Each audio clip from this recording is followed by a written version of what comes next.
talking about home design. We're talking about this right now because Nate and I are building a spec house and we're making a video series out of it. And so we're right in the middle of finalizing our considerations about the house that is being designed, that we're designing, that we're getting help designing, that we're going to spend a lot of money to build, and then we're going to try to sell. Pretty much what I'm going to do now is just kind of talk with you about what we've been talking about together, and we've been spending a lot of time thinking hard about these choices. 3 general areas. We're going to talk about design issues, going to talk about cost issues, and talk about marketability. And I don't care where you are or what the intentions are that you're bringing to building a house, those 3 things have got to be part of your calculation. So one of the rules of thumb when you start this is to get very clear in your mind one undeniable truth about building something, particularly a house. And that is that you can recover, you can heal up. The pain of spending too much money will finally go away. You'll survive it.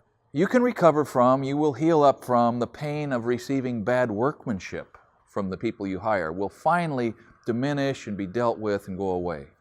But you will never recover if you commit yourself to bad design. Now, what do I mean by that?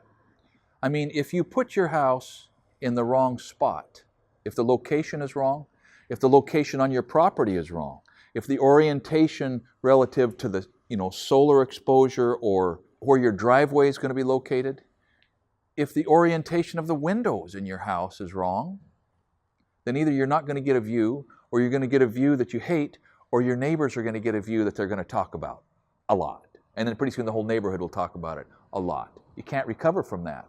Establishing the elevation of your house is a design consideration. If you get your house too low, the water is going to run the wrong way. I know of one house in the neighborhood, a beautiful old house, built by a man who took pride in his craftsmanship. But he got it about 8 inches too low. And you know what? They can't gravel their driveway anymore because the driveway is as high as the apron into the garage and the water wants to run backwards. Design flaw. Well-constructed design flaw. It's hard to say that there would be a chance or an opportunity to place a house too high. I mean, higher is generally better because water is what wrecks houses. But the slopes associated with where you locate your house, the slope of your driveway, man, if it's over about 10%, if it's over 10 or 12%, it's just too steep. It's uncomfortable. The slopes of your sidewalks, the slopes on your patios, these kinds of slopes have to be understood. And if you get the design wrong, it'll always be wrong. Can't fix it. What about size? Size of a house is one of the sort of overriding design issues. And size tied to cost, we'll talk about that in a minute. You got to think carefully about the difference between what we want and what we can afford. And there's always a difference, at least for most of us. And then function. This is maybe one of the trickier aspects of design because if you haven't been professionally trained, and I'm not an architect, it's hard to anticipate how a house actually functions, what it'll actually be like living in the space. And so that's why at some point or another, I always recommend you get input from a professional, design professional, drafting perhaps professional, or an architect. So for virtually all of us, I mean all of us, cost is a big, big driver.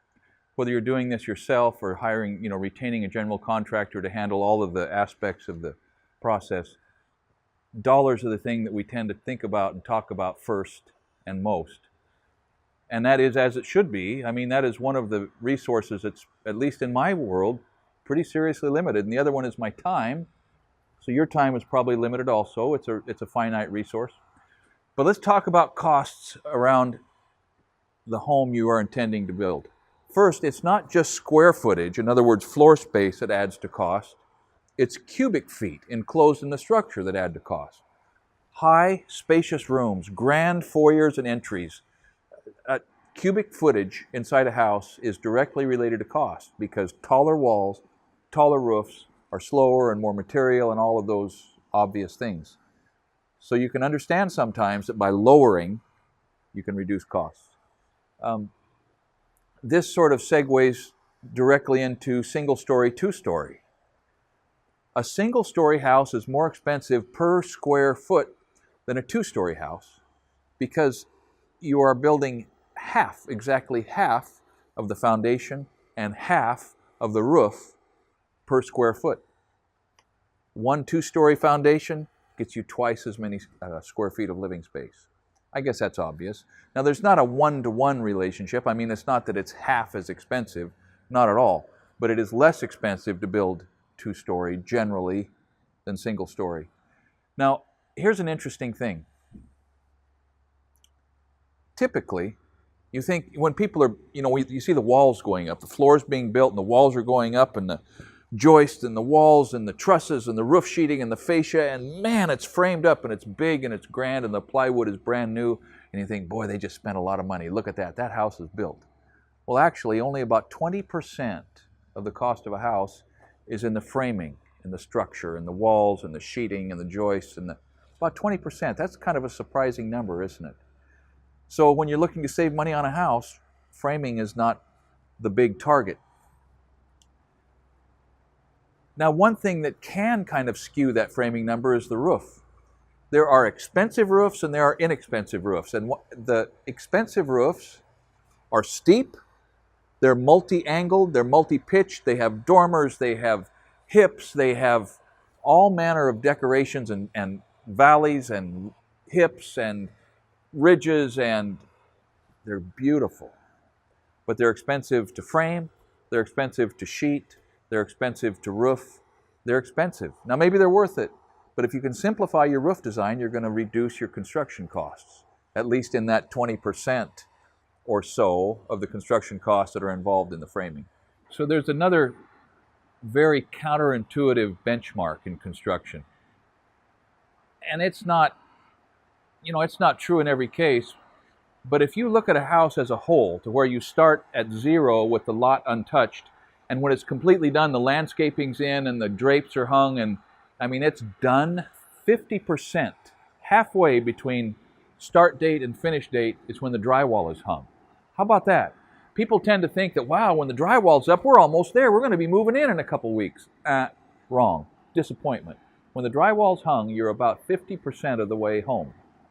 So I guess the thing to keep in mind with that is don't get antsy. Don't let your expectations get out of control when you happen to get to that point. Now, almost everything, or most of what has been spent prior to the drywall is a fixed cost. There is very, very little that you can do to reduce the cost of the building material in the bones of your house. It's going to take a certain amount of concrete, a certain amount of lumber, a certain amount of labor to place those, a certain amount of, I mean, that's pretty fixed. But once the drywall is taped and textured, then your design choices can have another huge impact on final costs. And what I'm talking about now is surfaces. The moldings, the floor coverings, the countertops, the cabinets, the light fixtures, the plumbing fixtures, the tile, the backsplash, the hardware on the doors themselves. These are places that costs can really, really grow or can be pulled back. Now, it's possible that if you shop for sales on the lumber, and it would drive your general contractor crazy, and in fact he's going to say, no, I'm only going to come to you and I'm going to buy the lumber that I'm going to buy. You can't shop for bargains on lumber. But maybe you're building it yourself, so maybe you can save a little bit of money by saving 30 or 40 cents per stud, 20 cents per stud, whatever, maybe. But that pales in comparison to the amount of money you can save on your choices on countertops and plumbing fixtures and electrical fixtures. Those things add up.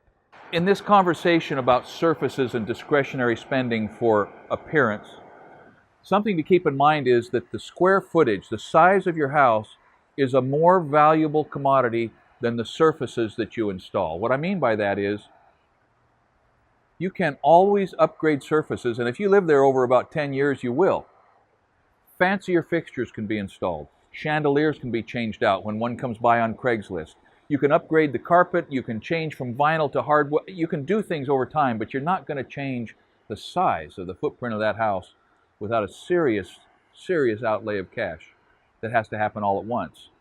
So if you have a budget that has to go a certain distance and you think that it is the size that you need for your growing family or maybe a home business or something, save the money on the surfaces, invest it in the space, and then upgrade your environment as your economic circumstance changes through the years. So let me just make sure I make very clear that I'm not an architect. I'm a contractor and a carpenter and a builder that's built a lot of stuff. And so we're just talking with you right now about the process that Nate and I have been going through, identifying and working through the considerations that we are bringing to what are we going to build on this lot. And the last item that I want to talk about is marketability or saleability. And this applies to you even if you're building the house that you're going to raise your kids in, or that you're going to retire in, or that you intend to be in for a long time, because eventually somebody, either you or those who inherit your property, are going to need to sell this. So it is not wise to disregard what it's going to be like to put the house you're going to build on the market. And for us, it's one of the first considerations. First thing is, Nate and I decided right off the bat, we got to stay normal. We have to build something that's within the general outline of what would be considered appropriate for the neighborhood, the surrounding area, the comps, which is the term that a real estate appraiser is going to use in establishing the value of your property. The real estate appraiser is going to have to be able to compare your property to some other properties that are very similar. So build something that will have a comparison. Avoid bright ideas. If it's something you've never seen before but seems like a great idea, think twice, think 3 times, and get an impartial third, hopefully professional party to give you their honest opinion on whether or not it's going to help you or hurt you as you live in and deal with and try to sell that home. You got to build something you like. You've got to build something you can afford. You've got to build something that has real value and is going to hold that value. And hopefully, you're going to enjoy the process. I hope something here has been valuable to you. Keep in mind that you're getting all of this from a carpenter. Only attach the value to it that would reasonably attach to someone giving you advice in an area that he's not an expert in, but only has been an observer to. Thanks for watching.